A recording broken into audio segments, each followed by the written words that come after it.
Hello guys, good afternoon. So ito po ang ating update sa Toyota Altis 3016 model. So ang issue po nito is may leak ang evaporator. Aircon problem, Oo, alright? na-charge na siya ng Freon 2 times na. Every Okay. 3 months nauubos yung Freon. Okay. So, ang problema, may leak yung evaporator.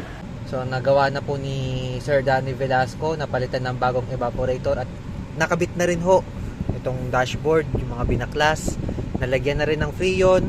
So ito po ngayon ang pinapaandar natin. So ngayon ang temperature is siguro 8 degrees o 9 degrees. Sige, tingnan natin mamaya, babalikan po natin.